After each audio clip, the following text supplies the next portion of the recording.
Hey everyone, welcome to Faith and Capital.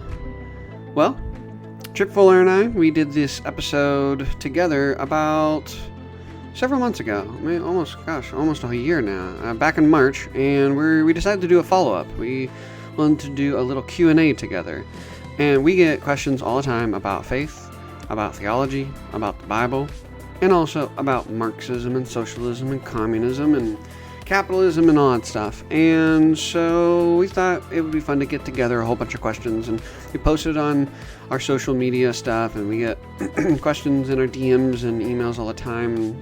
So we compiled a list of questions, and this is it. This is us both kind of answering these questions from two different political ideologies, and but also both as Christians. And we talk about the Bible, we talk about violence, we talk about process theology, we talk about Maoism.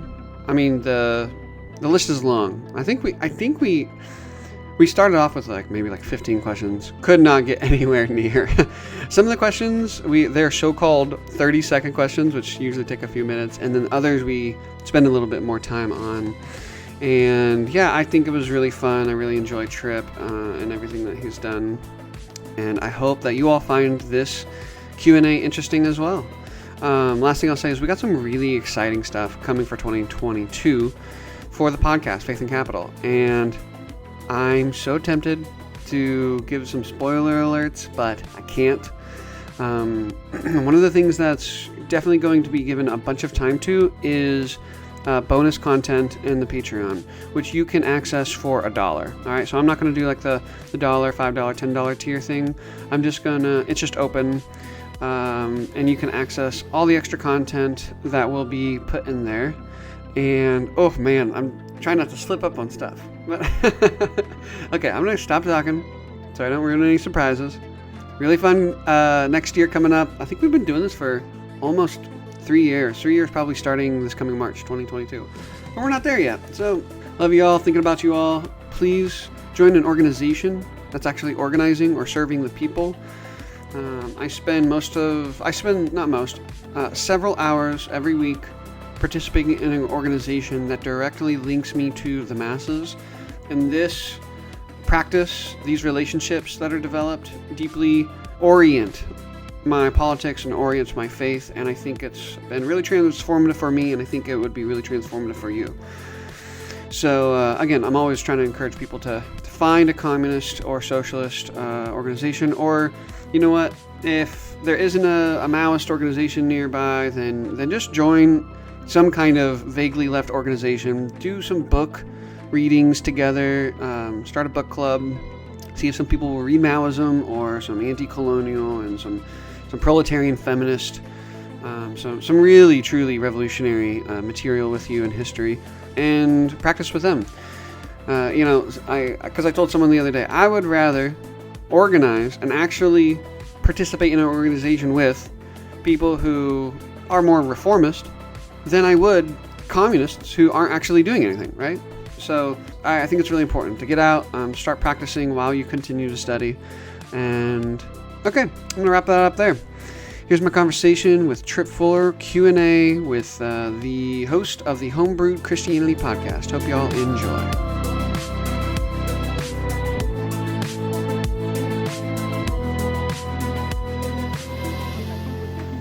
Hey everyone, welcome to the Homebrewed Christianity Faith and Capital Q&A. This has been fun to be in the queue for a little bit. And Tripp had a great idea of following up our former conversation on Christian socialism with a Q&A. And I don't know about for you, Tripp, but everything to do with theology, Christian faith, communism, socialism, Marxism, these are really, really popular questions, especially right now. People are asking questions around capitalism in particular. Mm-hmm. And asking questions on what Christianity's relation to all of things like colonialism and imperialism, right? So I get common questions, and I think a lot of them are actually going to pop up. And so I'm looking forward to having a conversation, for me, from a Maoist perspective and a Christian. And then, Tripp, would you say you identify or subscribe to democratic socialism or? Yeah, broadly, I like the the phrase organic Marxism, just because like it's intentionally developed with a process framework. That's a book, right? Yeah, Isn't there a book? Yeah, and then it's Philip Clayton and and Heinziker is the other author, but also there's been a number of things that kind of developed out of it. It's part of the partnership between a lot of the process centers in China and here in the States and in Europe. And so I would say I just use that phrase because it's intentionally thinking about like using Whitehead in conversation with Marx. But cool. I'm just excited to be the conservative in the room, Chase. That's what I'm pumped about. This is gonna be good for my street cred. Yeah, I wouldn't call you people conservative. Are like, they're just like, look at all Tripp's always. For a lot of people listen to Homebrew, they just think they're like, well, he gets starting to talk about economics. He's a real liberal. So left probably doesn't even believe in Jesus, but apparently he does. They don't try to make sense of it. And and now I'm gonna be like, look, I'm just trying to witness to my friend Chase, trying to bring him back, to right on to being a good old Bernie bro. There we go. Yeah, I love a good proselytizing. Well, cool. Yeah, we got a fun conversation, and I think it'll be fun. You coming from an organic Marxist perspective, I'm coming from a Maoist perspective, and we have questions on the gospel. Let me just scroll through some of these. We got questions around things in the Bible concerning evils of riches and exploitation. Mm-hmm. We'll talk about democratic socialism and Maoism. We can talk about process theology and a lot of questions. We got a lot of questions around violence and authoritarianism. So I think it's going to be a really fun conversation. And do you might as well. I was going to say, I think it might be helpful for people, especially if they're listening and haven't listened to a lot of Faith and Capital, for you to say a bit about just like a framework statement of what is a Maoist Christian? Because if you think short of being in the conversations that are, explicitly kind of anti-capitalist kind of economic and materialist analysis, like if you're not involved in that, then what's a Maoist anyway? Totally. Yeah, and that is a super great question, and I think actually these questions will bring out an explanation of that. Oh, okay. So I don't want to go ahead and kind of dive all into parts that we'll definitely get through all these questions that people sent us, because that was one of the questions, right? People were wondering, well, what's democratic socialism? What's Maoism? And then one of the questions is like, how do those two things like relate to our faiths? So yeah, great question. Totally common question, especially because, I mean, how many Maoists do you know? So I think we'll definitely dive into that stuff. To start us off, we got two really quick questions. Some of these questions are, we've said there, we'll try and answer them in 30 seconds, and then others will take longer times to explicate. But the first two are 30-second questions. Tripp, why don't you start us off? What is the gospel if seen from a materialist perspective? Well, I think the gospel is always connected to the good news God has for the world. The world it includes all the matter. And so as a Christian, as a minister, I think in some sense, the material reality of the incarnation reveals the potential for individuals. The kingdom of God reveals the potential for material relations in the world. And the gospel is an invitation and a proclamation to participate in its coming with intentionality and with radical commitment. And so the gospel is not for anything other than the transformation of this world. And you can see it running through the scriptures, like the inbreaking of new creation and all that kind of stuff. But despite the popularity of an anti-materialist gospel, it's a lot harder to read the scriptures and come up with that than to come up with a materialist one, given our present context. So a materialist gospel's a biblical one. If that's maybe it's triggering to the right people. I'm feeling triggered. Yeah. No, I think that was an excellent response. I couldn't agree more. And yeah, I would just say that the good news, the gospel, has to mean something actually for the world, materially for the world, not abstractly or ideally in our minds. And a lot of our Christian practices and beliefs do kind of abstract what is really happening from what we think is happening in our minds, Mhm. how we are actually in relationship to others, and then how we think of ourselves in relation to others. So I'm all with you that the gospel has to actually mean something for matter, for flesh, for creation. And yeah, great. And an anti-materialist gospel means something for the world as well, right? Like it occupies people's deepest commitments, the way they evaluate the world and relationships in ways that don't recognize that our actual material relations are the place the justice and love of God should dwell, right? So an anti-materialist gospel, it does do something, and it's just ugly. Yeah, that's a great point. That's a really great point.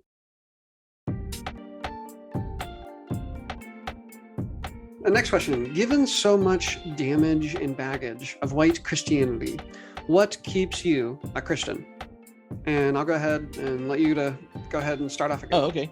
Well, I think two things. One, it's Jesus, right? And as someone who, my professional job at the University of Edinburgh as a philosopher of religion, I think that the actual global religion now is economism. And it, just like Christianity at the peak of Christendom, mediates all our relationships based on its deepest values. And if you look at the history of Israel in relationship to Egypt, if you look at the kind of prophetic movements throughout the history of the church, one of the most beautiful moments throughout all those histories are when communities have mythopoetic narratives, structures, and rituals that help form their minds and collectives to engage the world and the community they're in differently. And when I think of how I want to put myself in the world and live out and the values I hope to communicate, I don't want them occupied by the implicitly dominant religion economism. So investing myself in a community centered on a homeless first century Jew executed by the state. But that is the very invitation of God. Like, that's inspiring.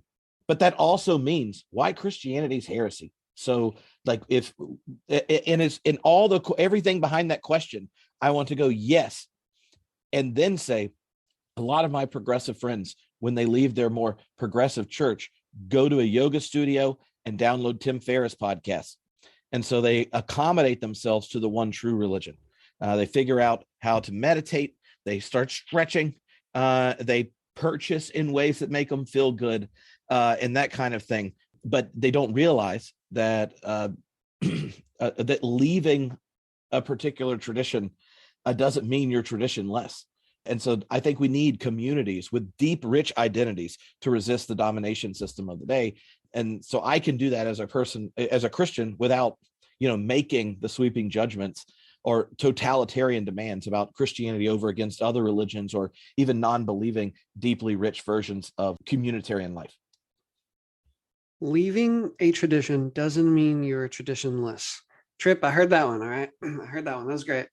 And I would say, while I recognize the historical brutality of the witness of Christians and its centuries of, I would argue, primarily serving to reproduce exploitation and oppression, as opposed to leading people to crush it, Christianity has never solely been one or the other. And there have been incredible glimpses of both communal and personal love and revolution and justice throughout the history of the faith. So it's pretty easy for me personally to make sense of still being a Christian, even though the majority of Christianity in my lens today across the world today is actually undermining creation's well-being rather than unleashing the masses of Christians to realize a new heaven and a new earth, right? What we Christians would call the kingdom of God. So yeah, I think that Christianity can serve goodness or it can serve death. It can serve to co-create or it can serve to undo creation.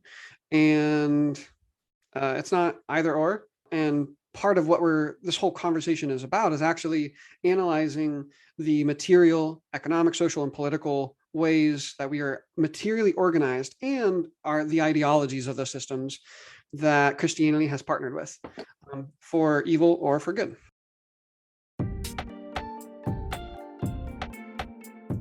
All right, well, those are shorter answers. Let's keep moving. Question number 3. The Bible talks about the evil of riches and exploitation. Is there anything in the Christian faith to help us with class struggle against the evils of capital? I think so. And here's an observation one of my students is working on, looking at when class analysis was even removed from denomination ministry handbooks in the United States. It was at World War I. Prior to that, if you look at the denomination's ministry handbooks, class analysis is the primary place in which they reflect on social and structural evil. If you look at ministry handbooks for, say, the United Methodist or even Baptist life, that's when the church was organizing for the social gospel movement or reorganizing labor laws and all this stuff. And I think it was connected to the fact that at that point, so much of the exploitation in that period of American history was seen in the actual cities, right? So take Walter Rauschenbusch.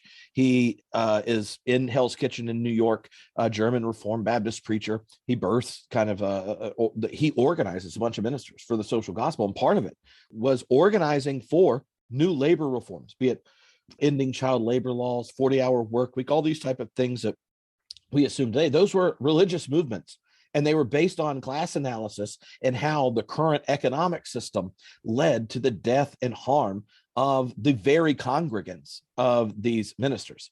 And I think there are plenty of other places in church history, but it left as the primary frame for systemic and structural reflection on ministry in these different denominations when, after the series of world wars, what was the move of American capitalism? It became transnational capitalism.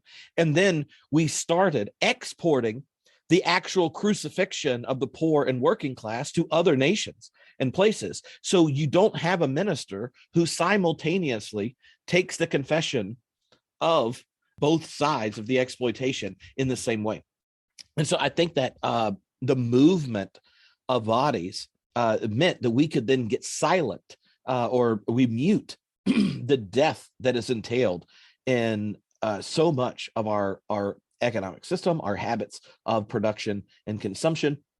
And when you say, like, in the past, the church organized when it saw the violence of exploitation and recognized that class analysis as a tool for theological reflection and advocacy and transformation of a system, then I think a global network of the body of Christ becomes a place where, as we become more connected and more aware, that we will start seeing again and taking ownership in the violence that's being done to other members of the body of Christ and God's creation. And so, like, I do think there's resources for thinking about class analysis, because what was the response?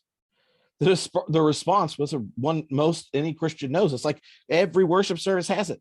A prayer of repentance. And it's not like you occasionally put them in a worship service. You put them in because we all know we are born into a world and we're embedded in that world, and it entails perverse habits and patterns and cycles. And we know the world as it is not what God desires. And so we ask to be convicted. We ask for transformation, and then we're given the gift of grace. And the gift of grace comes with the responsibility. And so I think there are lots of resources within the Christian tradition. It's just we have for so long benefited from the rampant increase of wealth post World War II in America. And so then what kind of analysis drove a lot of our social activism? It switched to predominantly identity politic things, and then thought we could address them without recognizing they're also connected to the way wealth and labor and class played out. So, I mean, what do you think? Like that? I mean, that's kind of my initial response to. No, that was really great. I did have one question. Did you say that during or post World War I, that class was started to be removed from denominational conversation, or what was that part again? Yeah. So like part of the new move in digital anthropology for research methods are taking, say, something that's published regularly by a group, digitize it, and then you can actually check like frequency of words, frequency of examples.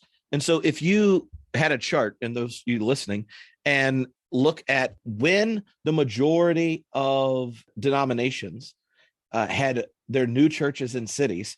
Once they were in cities, class analysis grows in observations running through ministerial journals, ministry handbooks, things you would use in seminary, that kind of thing. When you get to World War I, the growth stops. And at World War II, it drops out rather dramatically. If you take a materialist lens to this, it's not surprising, right? Like exactly after World War II, we have a whole bunch of the planet that's been destroyed that we're going to make money off of as the victors, right? And then once that's done, we now run the global elite, and we use the World Bank and World Trade Organization to then force the global South into our economic regime. And in both of those moves, be it the rebuilding of the West after World War II, followed by the expansion of global capitalism, really through the early 2000s, it's not until after that a lot of the violence and material exploitation of capitalism comes home to roost in dramatic ways in America. And then once you get to, the end of the economic boom, the early .com stuff, and then you get a downturn in 2008, all of a sudden people are waking up to the fact that their kids and grandkids won't have as good a life as them.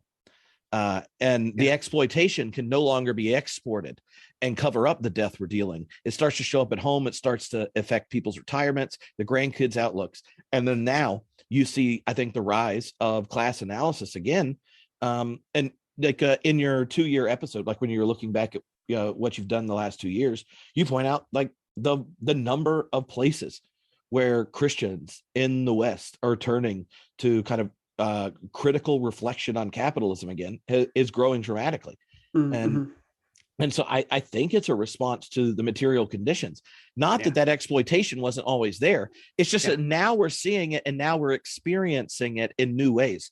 And once the people that used to be, in a sense, the middle class in the city of Rome stop getting the bread and circus they were used to, then you go like, man, I don't know if this thing's very good.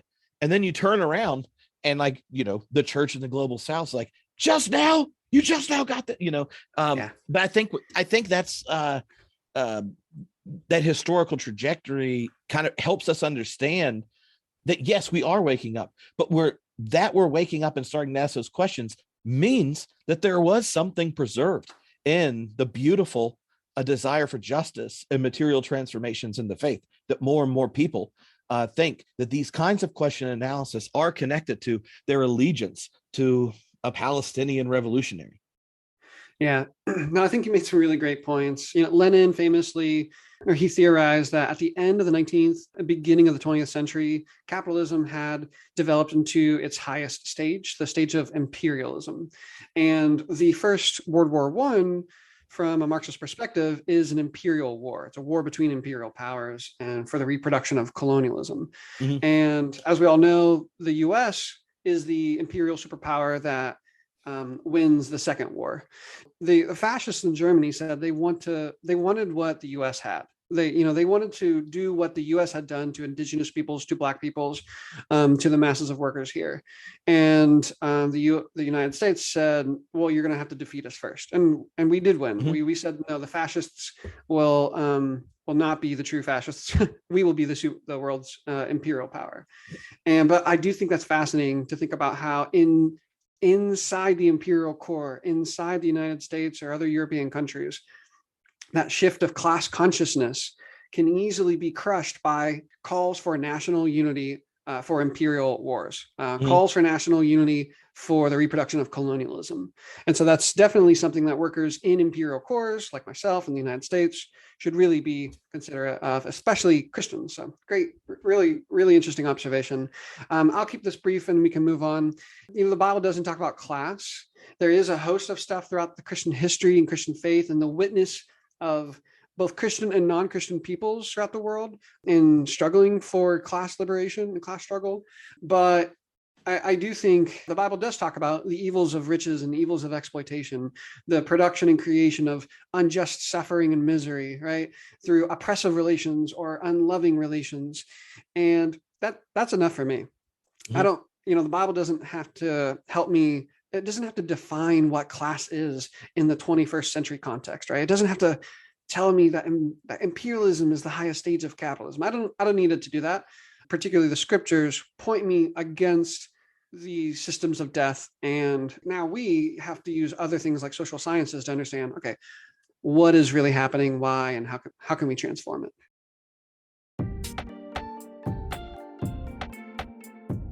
Well, great. Let's go ahead and move on to our next question. This is fun, Tripp. What is democratic socialism? Or we could change that out. This is a question from someone, but we could also talk about organic Marxism.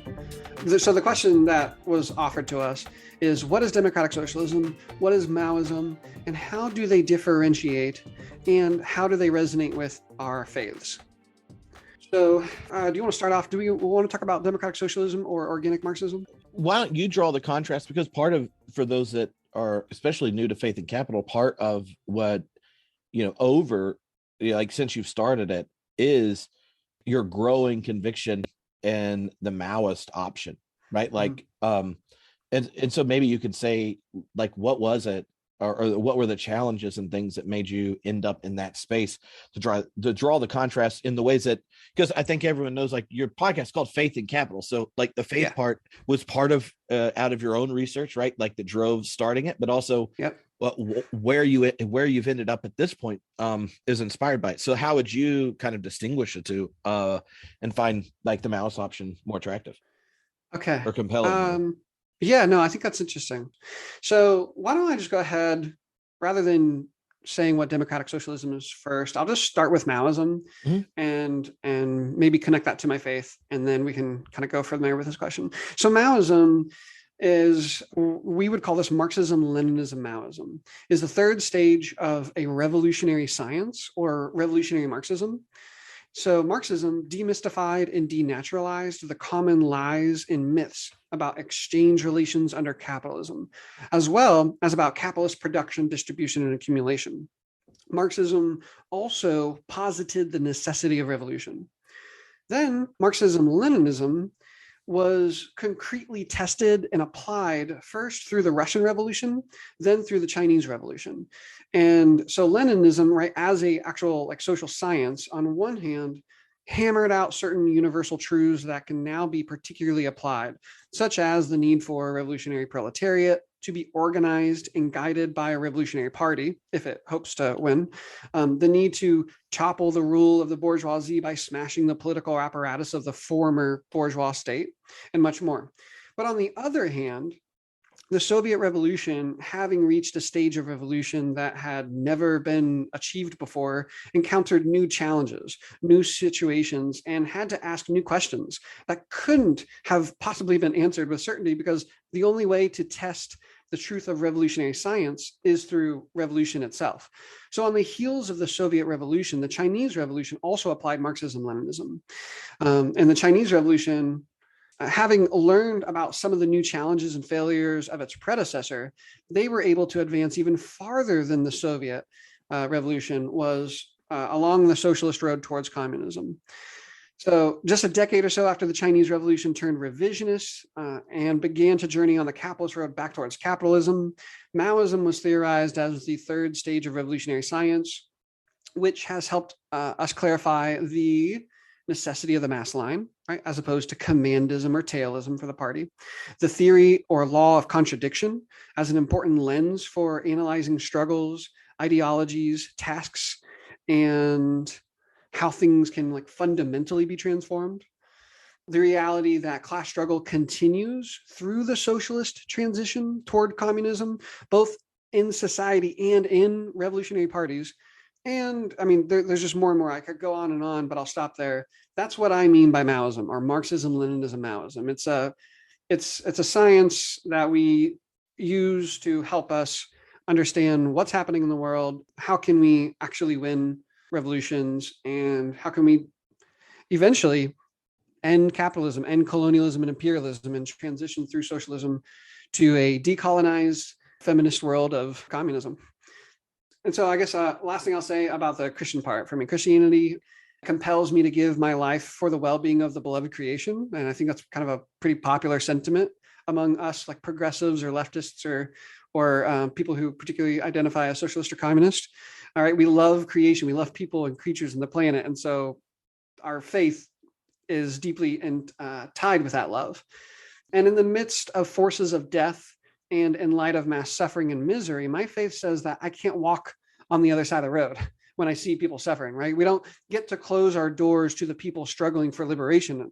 We don't get to turn our backs to the person who is being materially, emotionally, or spiritually violated. We are asked as Christians to pick up these crosses together, not individually, but together, to love our neighbors, to serve the people, and to follow Christ. So that's my relationship with Christ and with the people of Christ, what those things are about. But without Maoism and other social sciences, I wouldn't be able to effectively understand why people suffer the way they do, or how we can actually transform our relations and ways of living in the world.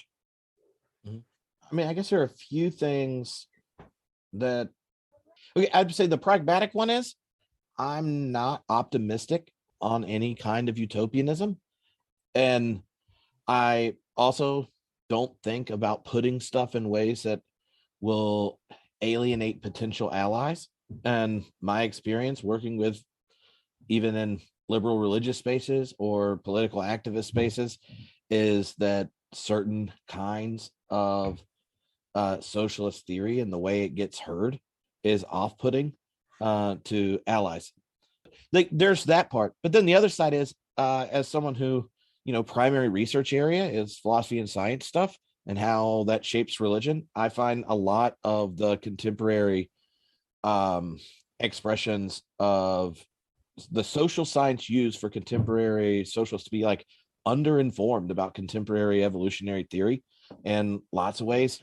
But like, every fall I teach another class where I go through how like biology and sociology, the sciences shape research on the humanities, right? So like we can discourse on it as long as you want. The three things that kind of pop out immediately are, if you look at kind of the dual inheritance of the relationship of culture and biology, then there are just certain features of at least the dominant popular version of the kind of socialist vision of social science, like, don't work. But, and I said, and this is, I'm going to say some critical things, but it's still more accurate than what capitalists say is true about nature. All right. So but the bigger distinctions are our cognitive mechanisms that were evolved for cooperation function at a higher fidelity to your deepest values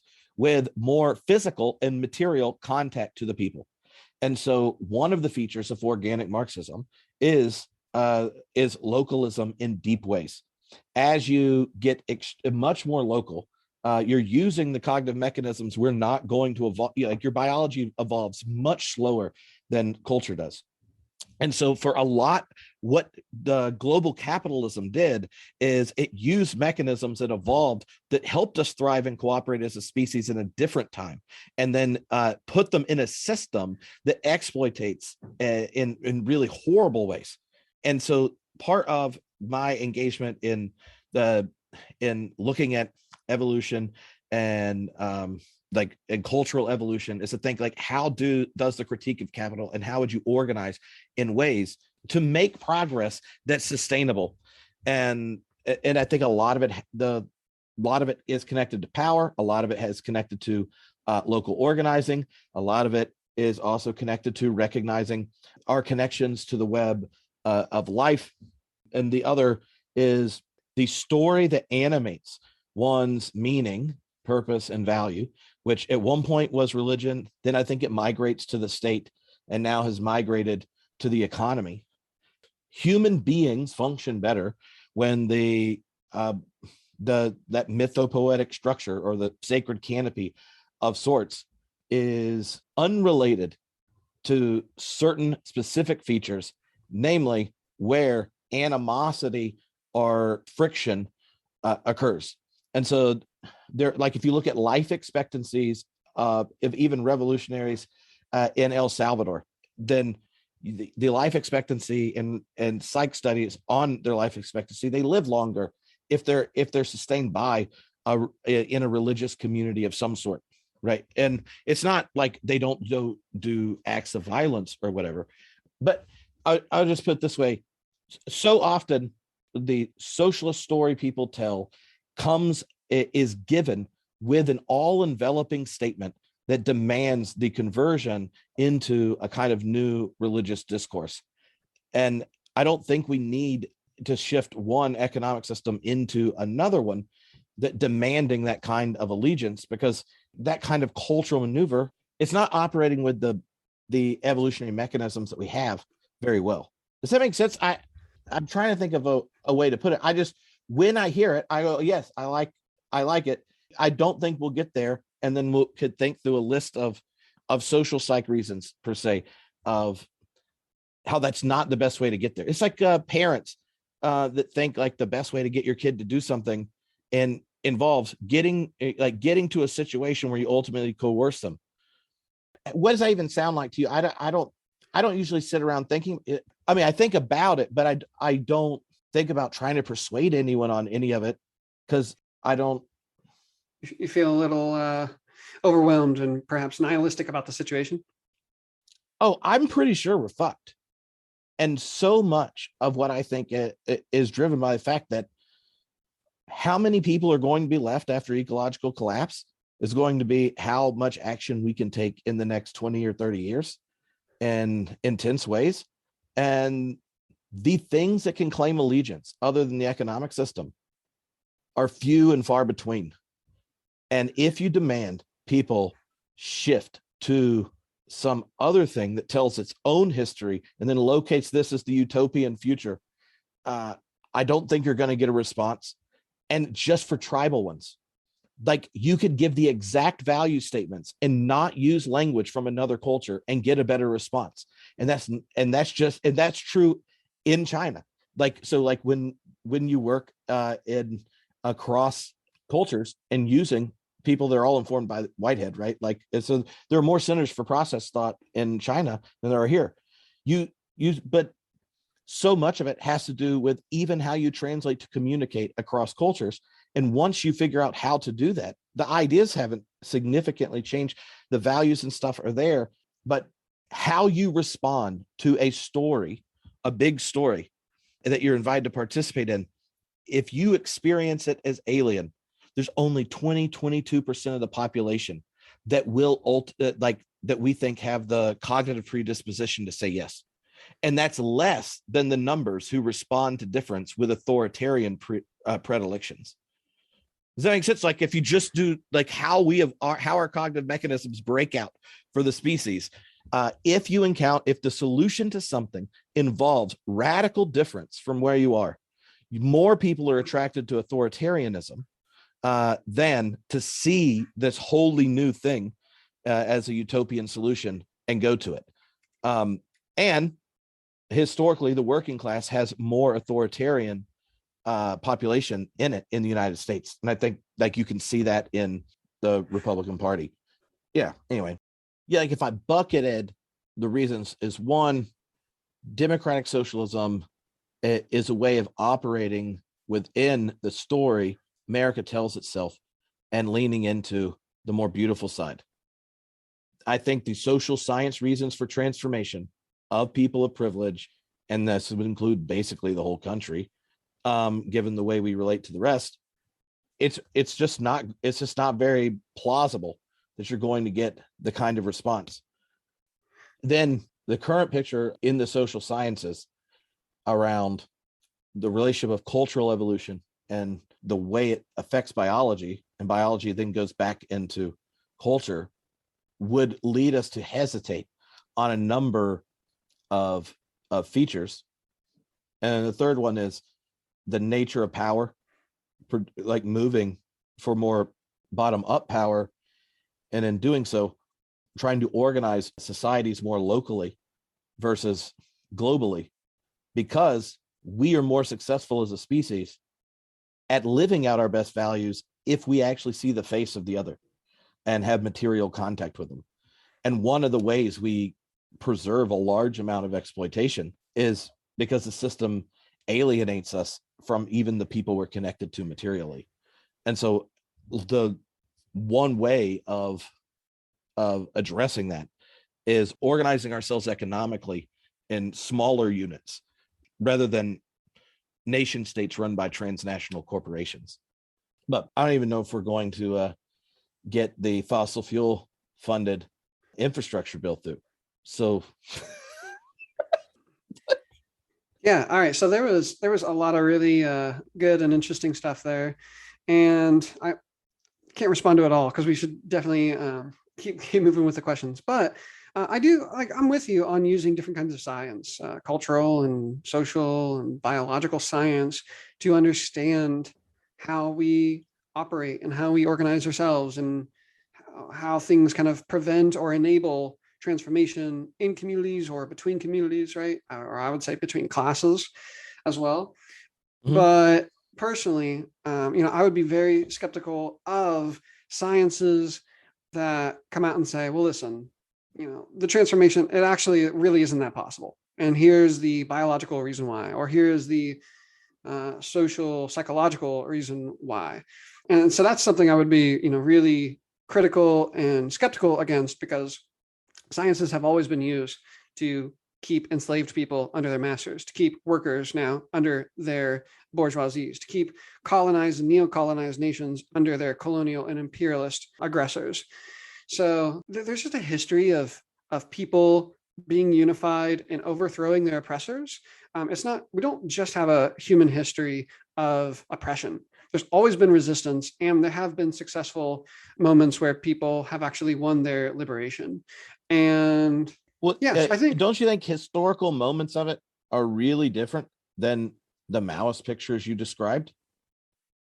no, personally, I wouldn't, because I think a lot of the 20th century, we saw incredible degrees of anti-colonial struggle, where people were unified.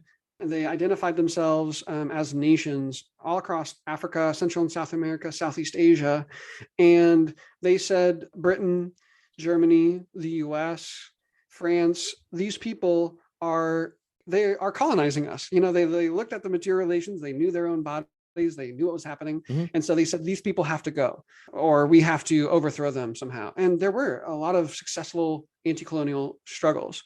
So Maoism, I think, identifies people as nations and as classes. And I think rightfully says, if these people who are being exploited, being oppressed, are going to end their exploitation and oppression, here is a science that it's not complete. No science is, but I do think Maoism rightfully says that there must be struggle first for nationhood.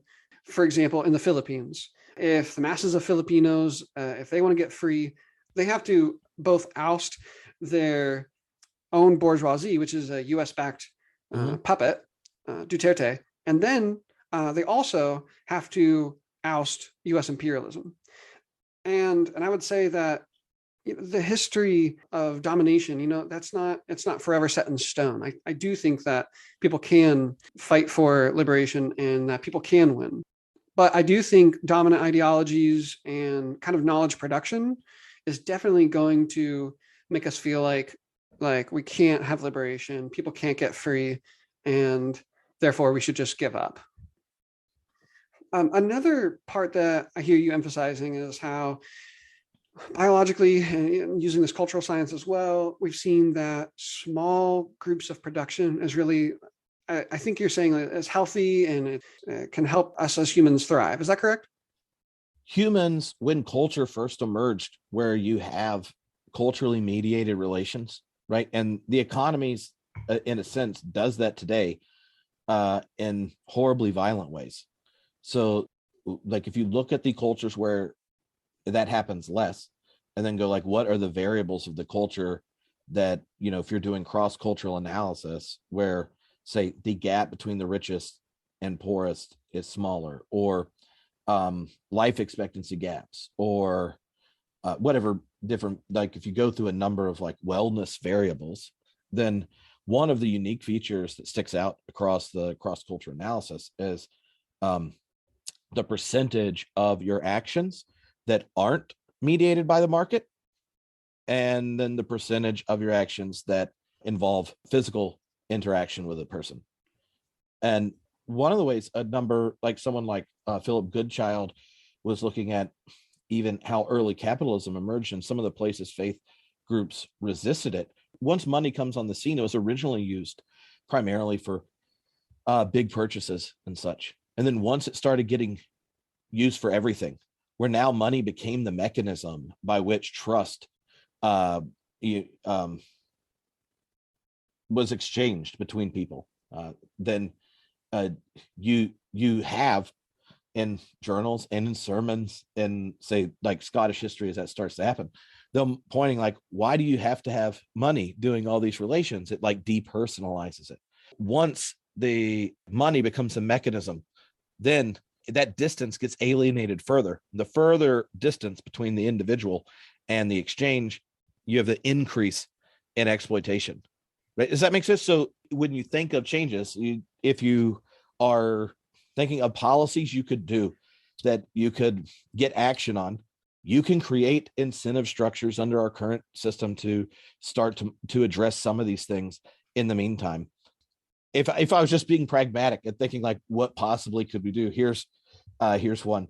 And then in the macro, you also see like, if you're thinking of what a revolution would bring, and then you look at the history and you look at our biological makeup that shapes the way we engage in culture, then what are the factors we've seen that help create communities of thriving in the past and cross-culturally, and how can those be used to shape our relations after the downfall or collapse or revolution?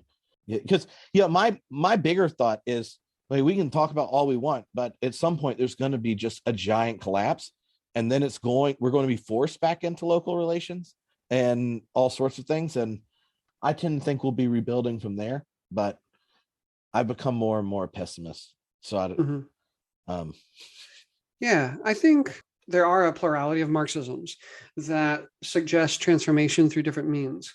And one, I think the revolutionary communist or the Maoist line, and even the Marxist-Leninist line, Marxist-Leninists would agree, I think, with Maoists, is that, say we wanted to democratize work everywhere, right? Set up worker cooperatives everywhere. Those are great. Those are great things. Say we wanted to end gender and sexual inequality or end colonialism, the colonization. If we wanted the U.S., I don't know, to not exist anymore, to no longer be a settler colonial state or be a neo-colonizer of nations all across the world. Yeah, the question is, how are we going to bring about this fundamental transformation of power, this ending of certain classes just through dialogue or discourse? Because I would argue that historically, a bourgeois exploiting class under capitalism, or a colonizing nation, or an imperialist nation like the US, has never bowed out of its power without bloodshed. And the only way the United States, first of all, the bourgeoisie, became its own bourgeoisie was through the counter-revolutionary war of 1776. And the only way it became a mass exploiter of Black bodies was through violence, the African slave trade. And the only way it became a settler colonial bourgeoisie was through mass genocide. And so, yeah, I think that's something that we'll probably talk about a little bit more if we want to go ahead and move on. But yeah, I do think that we can personally, I'll just say, like, it's really helpful to use all different kinds of sciences to understand bodies and communities and psychology. But then we also have to ask questions of historically, okay, how can things be brought about, not just for people in imperial cores, not just making things a little bit better for people in the US or Canada or someplace in Europe, but how can we end global systems of exploitation and oppression? And some people would say, not happening. I'm going to sit back. It's just not possible. And they'll have their social, their psychological, their historical rationales. But a Maoist perspective, revolutionary communist perspective, I would say anyone who subscribes to revolutionary Marxism definitely affirms the necessity of transformation and the possibility of transformation.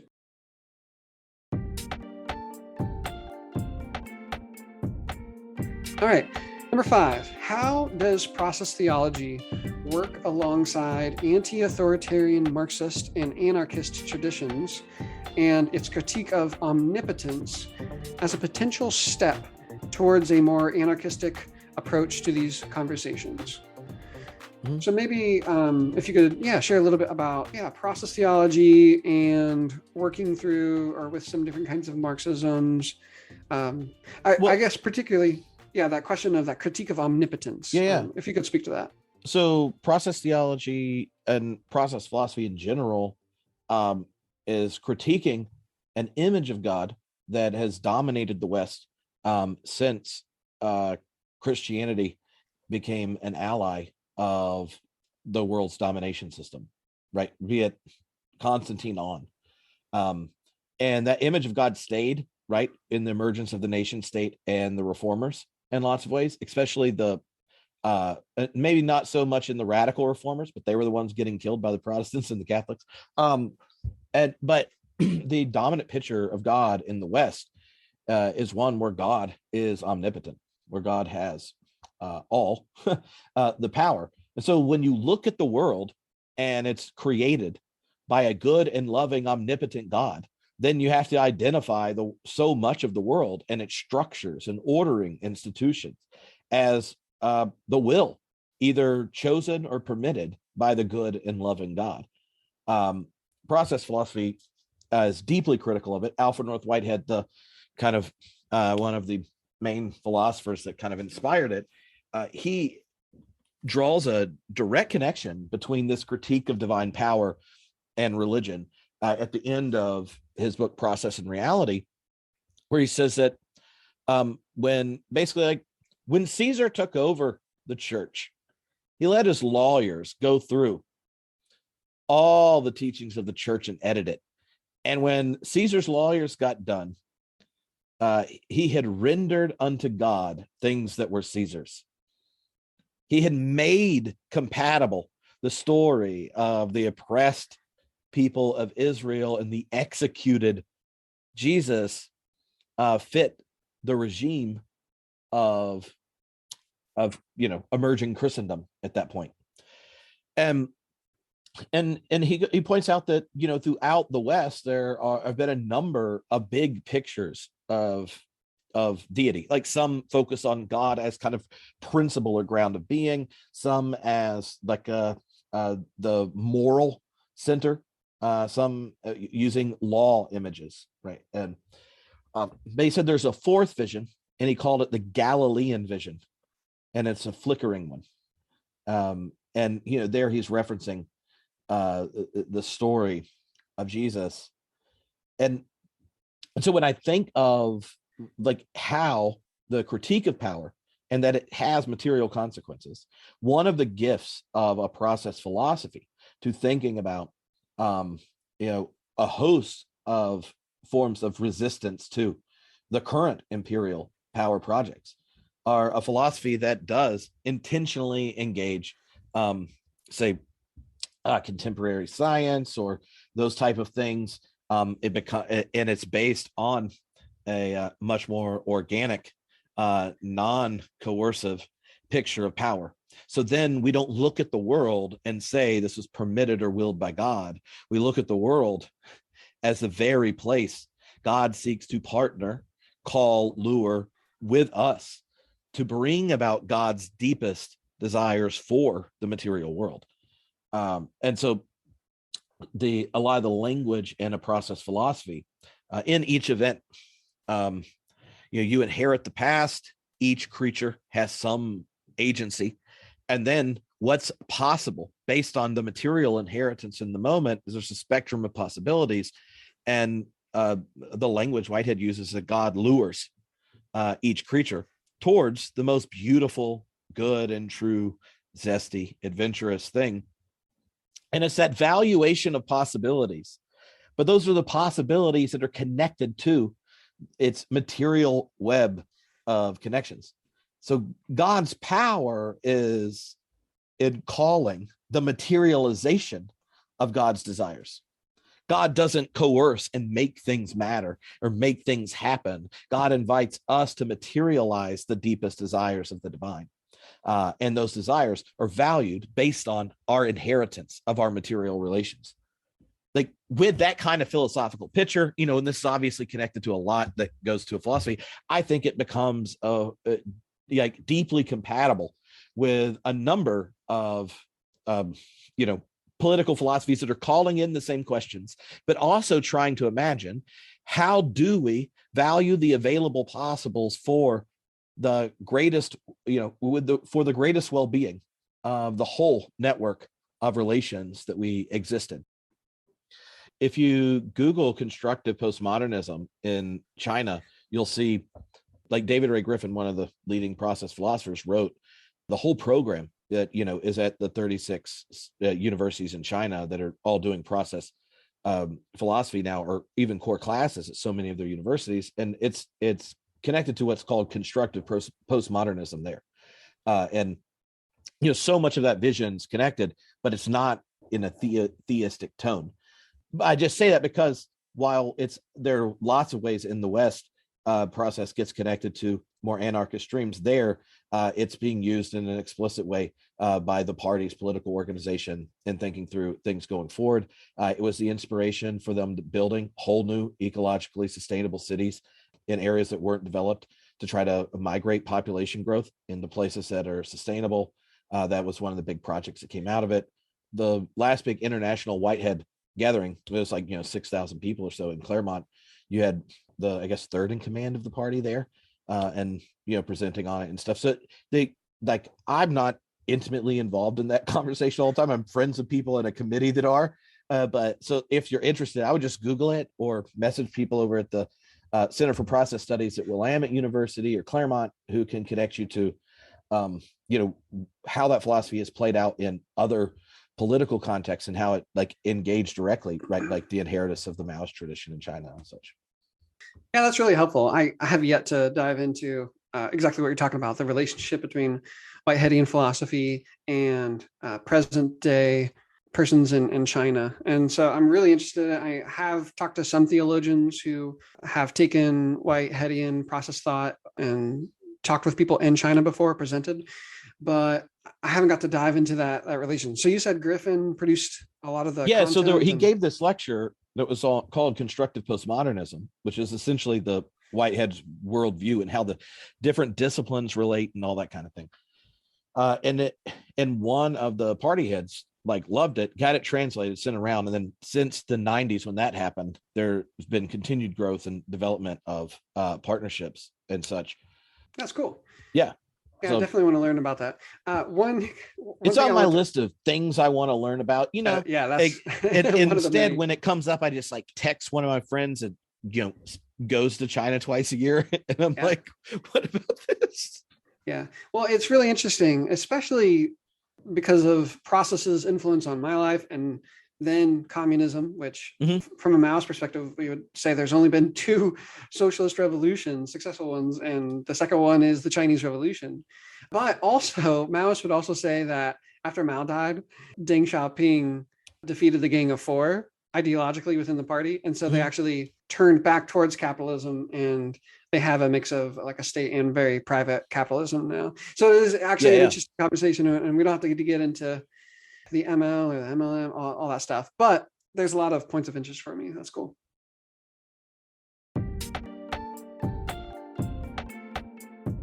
All right, well, let's go ahead and move on to our next one. So this question is a question about violence and kind of reconciling it with our faith. And there were lots of these questions sent to us through email, through Twitter and Instagram. So I'm just going to compile a lot of these questions and to make a general question, and then we can kind of respond. So how does a Christian communist reconcile the gospel of Christ and the reality that revolution must be waged according to a practice of political violence? Is there a Jesus who condones liberatory force, or must one remain a pacifist in the face of our enemies? How do you make sense of revolutionary violence while trying to live a Christ-like life? I struggle with the verse from Matthew 5:44 in which Christ specifically says to love your enemy. How do you reconcile this with armed struggle against the bourgeoisie? So those were different questions from lots of different people, but clearly this is a very important question to a lot of people. This question of waging revolution, of actually revolutionary violence in the face of structural dominating violence, and reconciling that to our faith as Christians. Well, in one sense, like that collection of questions, I think, should reveal to us that there are more and more people who look at the world and go, like, what's required for change? And you're asking that question because on your menu of options wasn't violence. And now you're like, is it necessary? And so regardless of how you end up coming down, the fact that so many people ask those questions should show us the genuine thirst that people are looking for some type of response to shatter a world that we don't even have the imagination to think beyond. And then what are the mechanisms to get there? And can the mechanism to get there be one that undermines like our deepest commitment, say, as people of faith, right? So, and I think the next thing that pops in my mind is part of the twistedness of a domination system is that after it's installed, you no longer need the brute force of the regime when it becomes hegemonic. And once you establish consent through ideological power, then one comes to live in the regime's system as if it's normal. And if in that normal, there's violence, it doesn't count as violence. It's just not labeled as violence. And so part of the difficulty in a question like this so often, especially more liberal, affluent, white Protestants, is they think, oh man, well, I don't know if we should be violent because, we're supposed to turn the other cheek and love our enemies. And then you look in 2020 and you go, you have the Black Lives Matter movement in response to George Floyd, and you've yet to secure the vote or have police reform. Right. And so you basically, and we've all admitted that the state does horrible violence all the time. And it's working to protect the power and property of the few. And you know it now. And the political structure won't do shit about it. Right. There was hardly even news when they broke up. The talks broke down in the US around police reform. And no one's on board to actually making sure that the oppressed even get fair access to the vote, right? So underneath that is democracy's a sham.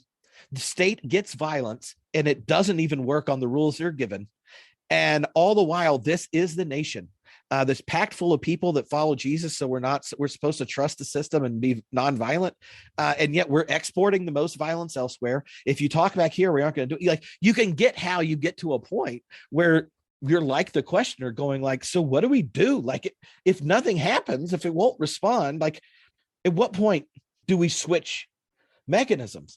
And I think that question is showing us that we tell ourselves a story as Americans that we live in a democracy, and that if you compel and inspire the majority, then through nonviolent means at the election, you can make intense change, right?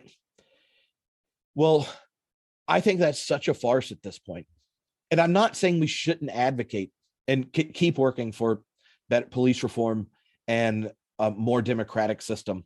But it's a more democratic system where you have white supremacists and corporate Democrats in charge of the two parties. So there's so much violence in the system already.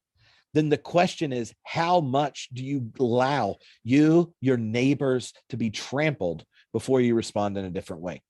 Mm-hmm. And I don't know the right answer. I just know that so often when we ask that question, it doesn't come from an honest assessment that the actual nonviolent options we theoretically had in our Constitution are not permitted. And we know it now. Like, we all watched it. And we all saw the protest, and we all saw people get together and say they're going to do something, and they didn't do anything. It shut down the NBA for a day, and then what happened? Barack Obama stepped in, and he got him to keep playing, and now he's going to be in charge of NBA Africa. So if you want to know like where this stuff comes from, then I think that's where it is. Now, as someone with kids and not at the bottom rung in America, that scares the crap out of me, that violence might be the only thing. So if this question makes you uncomfortable, then please spend 2 days in the next year of your actual hours advocating, working, and partnering for something approximating democracy. Otherwise, the number of people that ask this question will get bigger and bigger, and there won't be other options. And the question won't be, do we turn the other cheek like Jesus? But do we kill the soldier like Moses? They're both in the Bible. So I feel like that's the thing to get from the question. When it's all on the table, then I can understand it going different directions. And my hesitation to say yes to violence is because I have kids. I know that's why. I know. And so. Yeah. Mm-hmm. No, I totally feel those sentiments. And from a Marxist perspective, we understand states, and this is both accepted by socialist, communists, and anarchists. We understand states to be structures of violence. Wherever a state is, they're doing it through means of the threat of or the direct implementation of violence. And so that's why communists and anarchists were striving for a world without states. That's what we talk about. And for us, we want to ask, well, who does this democracy belong to? And as you were naming, even if there was this general feeling of let's have a nicer democracy in the United States, personally, I might call it like a social imperialist country where we still are the dominant ruler of the world, but internally we have it pretty good for more and more people. And I do think that can be achieved through reform, but we would still end up denying the settler colonial dimensions of this bourgeois democracy. It's not like we're going to give land back. It's not like we're actually going to allow the masses of indigenous nations that continue to resist U.S. colonialism here to just be their own nations and to have all of their land and capital back. That's not going to happen. And then we'd also have to continue to deny the colonialism of Black people, or just the many diasporas from Central and South America, Africa, Middle East, Southeast Asia. So it's not like Black people, from a particular Maoist perspective, Black people will never be free. Black people can never be free in the nation that has always colonized them. So that's another dimension, is just all the different forms of colonialism. What does this faux democracy being imagined in the future that we can magically reform ourselves to? What is it on top of settler colonialism, on top of anti-Black colonialism? And then last thing I'll say is it's a bourgeois democracy, right? We'll still have classes, still have class struggles, two classes with very, very different interests, and one that will endlessly pursue its own power and its own expansion of wealth at the expenses of the masses of the working class. So the basic class analysis of classes and nations really does set to undermine this idea that we can just reform our way to a better world, because again, you're not going to end colonialism or class struggle just at the end of the existence of classes, which is communism. You're not going to do that with reform. It's never happened. It never will. And so if I could just say a few things to this particular question on kind of bringing faith and this personal commitment to supporting revolutionary struggles, I'll say this. So idealist and abstract analysis of how the world can fundamentally be transformed starts with ideals and principles, and then applies those principles to the world, regardless of how it is actually organized, right? Regardless of reality. And while we need to defend our ideals and principles, I think we also have to concretely and materially understand the world and what transforming the world demands of us. So Christianity to me is not a social science. It's a religion. It asks and responds to questions of ultimacy and mystery, and should orient us toward life-giving ways of being in the world. And while Christianity may tell me that there is sin and unnecessary suffering in the world, and that we should choose sides with those who are unjustly suffering, it doesn't offer anything for to help me like materially understand exactly what is happening, right? Why this is happening, and then what has to be done to transform it. And I've said this before elsewhere, and I'll say it here: dying on crosses, being tortured and executed by bourgeoisies and imperialists and colonizers is not how you end the torturing and the suffering. The crucifixion is not a strategy for ending class war or cis heteropatriarchy. The crucifixion tells me whose side we're supposed to be on in real historical wars, but it's not a political program to be implemented by people who wish to end their oppression. And so if I truly am to take the side of creation against the forces that seek to undo creation, if I truly am to choose the side of the oppressed, the exploited, and the tortured, then I have to do what must be done to actually end the destruction of the planet and the suffering of the masses. So it's like, are we for the least of these in theory, or are we for the least of these materially? Revolution is not the end goal for communism. A world without classes, without the need for revolution, without the violence of capitalism and colonialism and states and property and commodification and alienation, a world without unmet basic material needs, that's the goal of communism. But capitalism, colonialism has organized us currently into classes, and the ruling bourgeois and colonizing classes will never give up their position as exploiter.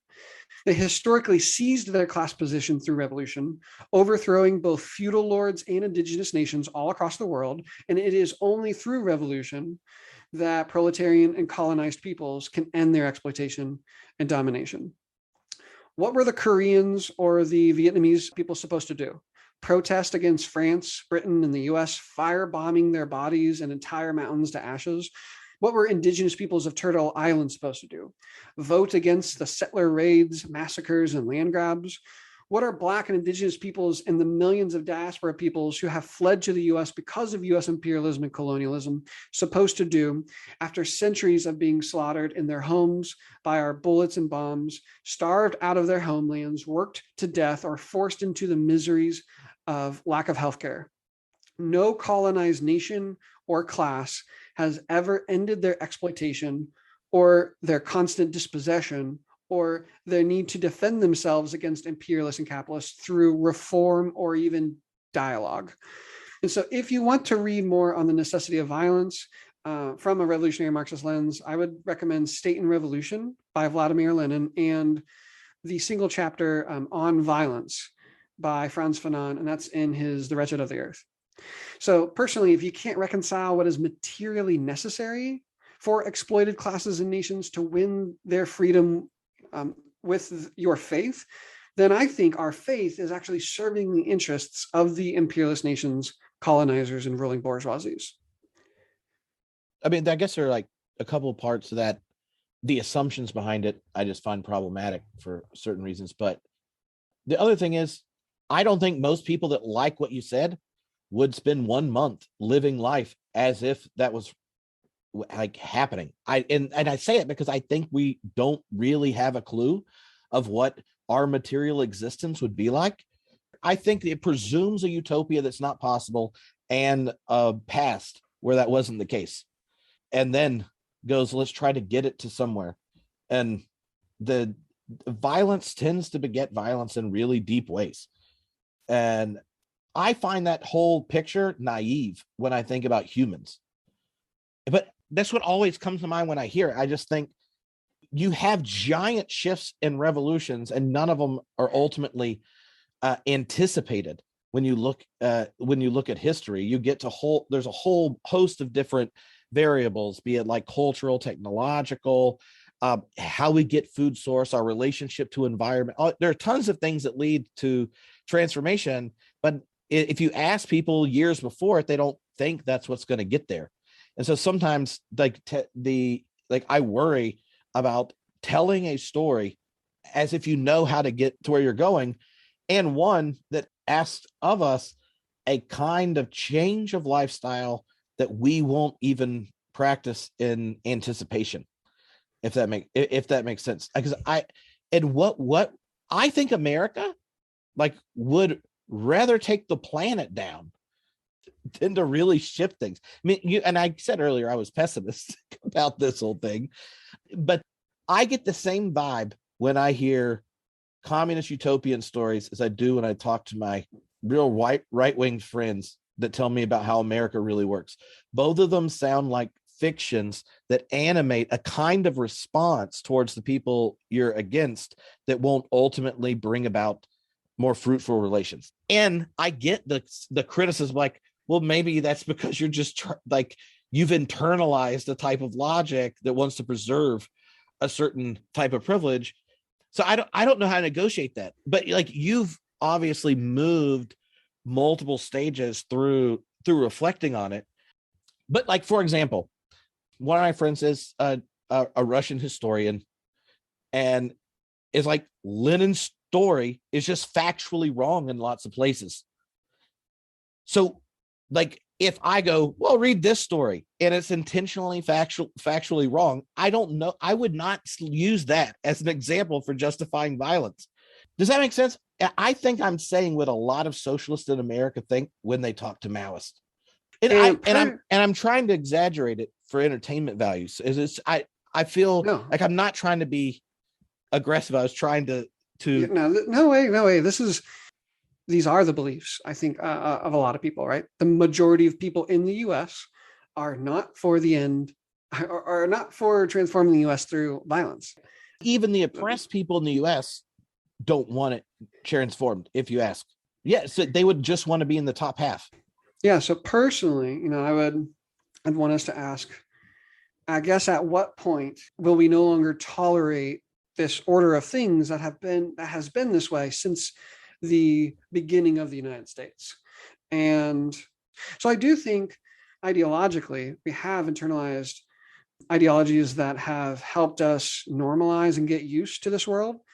But as you stated at the very beginning of our conversation, that normalization, that comfortability, that kind of acceptance of the way things are is being undermined. And people are beginning to ask, we're going back to our histories, we're trying to study. Mm-hmm. Of course, there is no pure view of history, whatever even that would mean, right? That's not another thing. But we are trying to find out, okay, what are the true stories and what are the untrue stories about who we are, how we got here. And then we're asking all these questions about where can we go and what must be done to get there. And I think a point to be made is that just because people are exploited, a class of people are exploited, just because a nation of people are oppressed, it doesn't mean they're actually going to fight to end their exploitation and oppression. And even if they're consciously aware of their exploitation and oppression. And I think that needs to be considered, especially for the imperial core. As we analyze ourselves and our movements, we have to understand that we are an imperialist nation and we are the global military and economic superpower, soon to be undermined economically by China. China's about to blow us out of the water. But internally within the US, I think all of our movements have to understand that, we're not at the bottom rungs of the world, the global order. We're at the top. And a lot of that American national identity it's always being used to bring national unification and undermine the class, the proletarian, the feminist, and the anti-colonial struggles inside the imperial core. So again, I just want to state that just because people are exploited in the US, the mass majority of people in the United States, their labor is exploited. It doesn't mean they're actually going to support the movements that could actually end their exploitation because of allegiance to, say, the United States being the global superpower, or anti-Blackness, or the longing to reproduce our settler colonial relations to indigenous nations here. Yeah, so I just want to say that as a material reality that undermines a lot of our struggles here.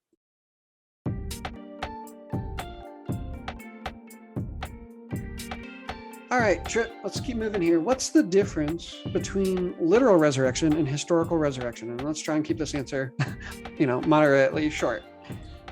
I think people use the word literal because what they take to be necessary for the truth of the statement of the resurrection, right, is that literally true, right? When I hear that, it goes, well, is it epistemologically true based on Hume's deep suspicion about the nature of miracles? Like, that's what I always hear. But a literal resurrection being different than what was the other historical? I would think they kind of mean the same thing, right? Historical and literal. Yeah, well, I think someone sent this to me because I've used them as something very different from each other. So I guess I'll just say that, yeah, literal resurrection to me sounds like science. It's conflating, it's confusing theology for science. It did Okay, literal I get what you're saying. resurrection, right? Is that was there a biological transformation of these cells? Did the limbs kind of come back together? That to me is a supernatural. It's a scientific. It's a literal resurrection, which I'm not anti-science. To me, religion and science, they don't have to be enemies.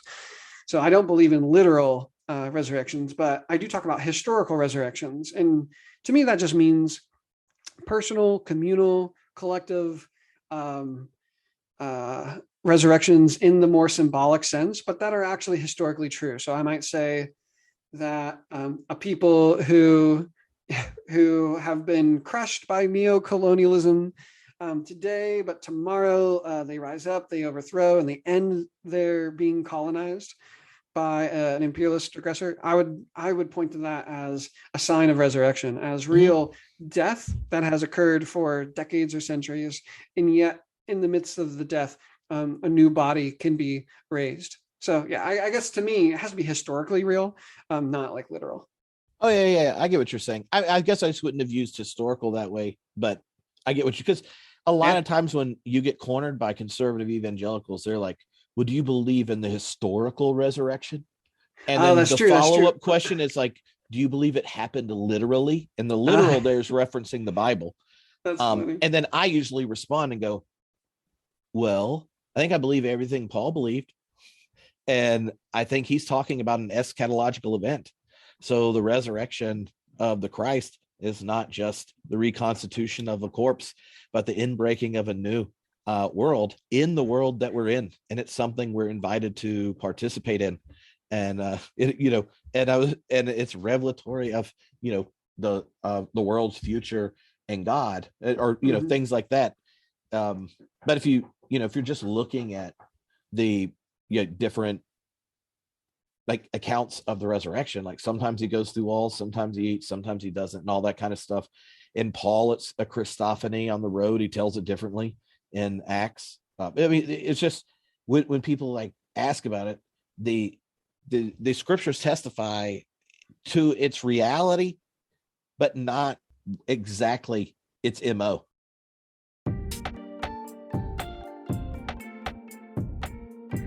So let's wrap it up. We got one last question. We had lots of great questions, and I'm sorry we couldn't answer them all. But this has been really fun, Tripp. I really appreciate you dialoguing with me and having this fun conversation.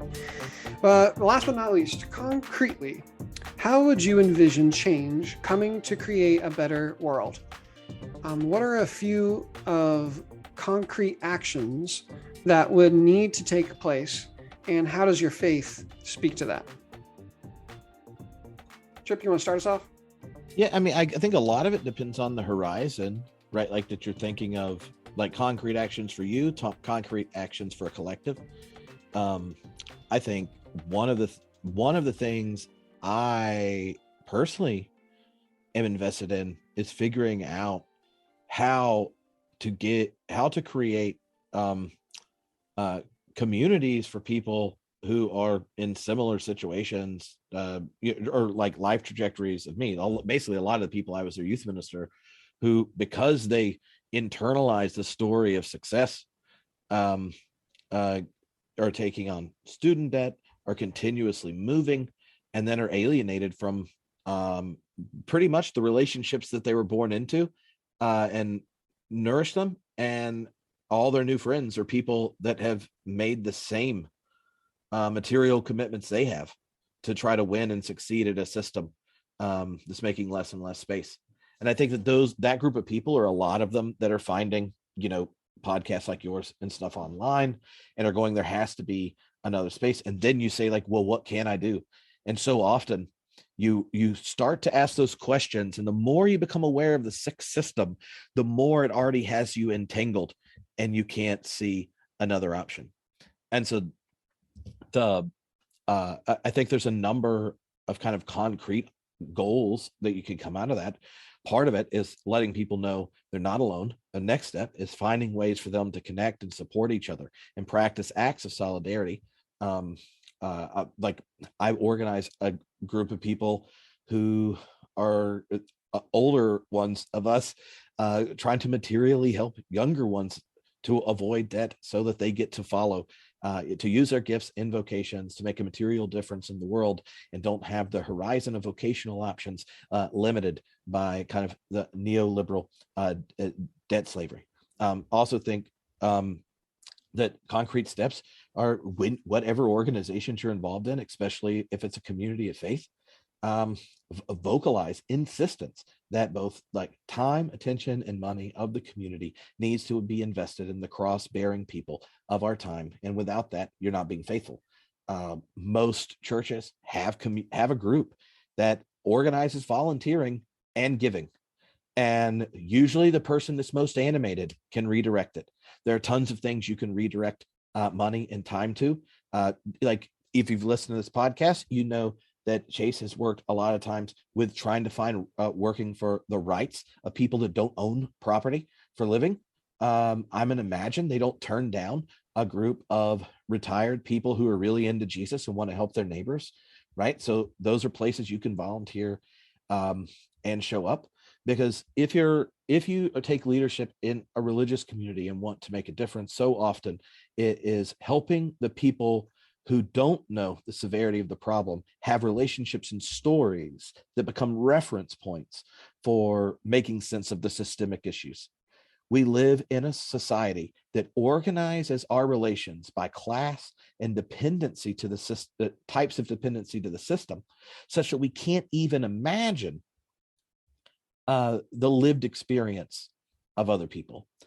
And so if in communities where it comes with solidarity to each other, right, like at least stated, then expanding those communities to include a group, a more diverse classes of people, and creating friendships where those obligations of solidarity involve real action, I think can make a real difference.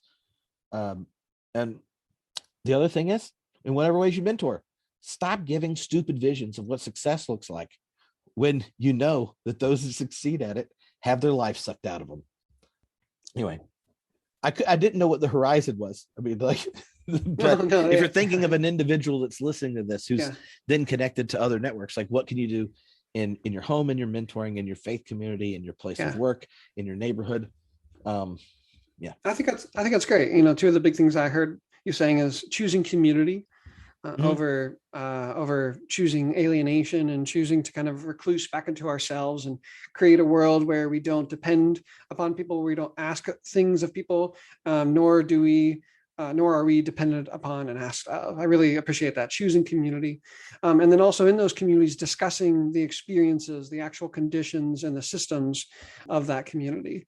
What are people going through, whether that's material, emotional, or spiritual, and also having open dialogue and discussion about the systems and the ways in which that community is organized. Yeah, that's great. And, you know, from a Maoist perspective, one of the most important things I think people can do right now is join an organization that is fighting for political transformation in and near your community. But I would also say that it's both studying and organizing. So study the histories of those who have fought for equality, fought for liberation, fought against exploitation and oppression in and around your community. I think we should be studying, I would say, Maoism and revolutionary Marxism in particular, to help us understand better what is happening in our world and then how we can transform it. But deeply, I think that has to be connected to studying of the histories of our peoples, studying of the history of what has happened on the very land that you live on, and what has to be transformed and how. Because if we're not organizing, I would say in relation with our studying, which it seems like those two things really aren't happening as much. I know, you know, people are that's part of the analysis, is that people are overworked, people are exhausted, people are depressed, stressed, anxious. All right, I've been all of those things. And it's materially, the conditions of our world make it materially hard to commit ourselves to studying and organizing and fighting for the transformation of it. But I would really encourage everyone that to call ourselves followers of Christ, to call ourselves communists, it necessitates that we actually transform some of the habits that we have perhaps been raised with. Because I was not raised to relentlessly study at home the histories or the theories of change, any of that, right? I was raised to consume for myself. I was raised to choose my own consumption and make myself feel good rather than worry about what things are happening in a street or two down from my house or on the other side of the world, right? But I think there's a need to transform how we personally understand ourselves and our personal practices and habits, but that has to be done in and through community and organization. So I could talk about revolutionary struggle through people's wars led by Maoist parties, but maybe, I'll save that for another time. I think right now I would just encourage people to start studying some of these different theories of change, also study the histories, be very skeptical and suspicious of the histories that you also read, but try and deeply study the interrelatedness between capitalism, colonialism, patriarchy, anti-Blackness, all these things, and start participating weekly. And if you miss a week or two, that's okay. Join an organization that's organizing tenants against their landlords. Join an organization that can help fund workers going on strike. Join an organization that's combating the prison industrial reproduction of anti-Black slavery, the prison industrial complex. Yeah, I think I'll leave it right there. Study, practice, organize, get involved.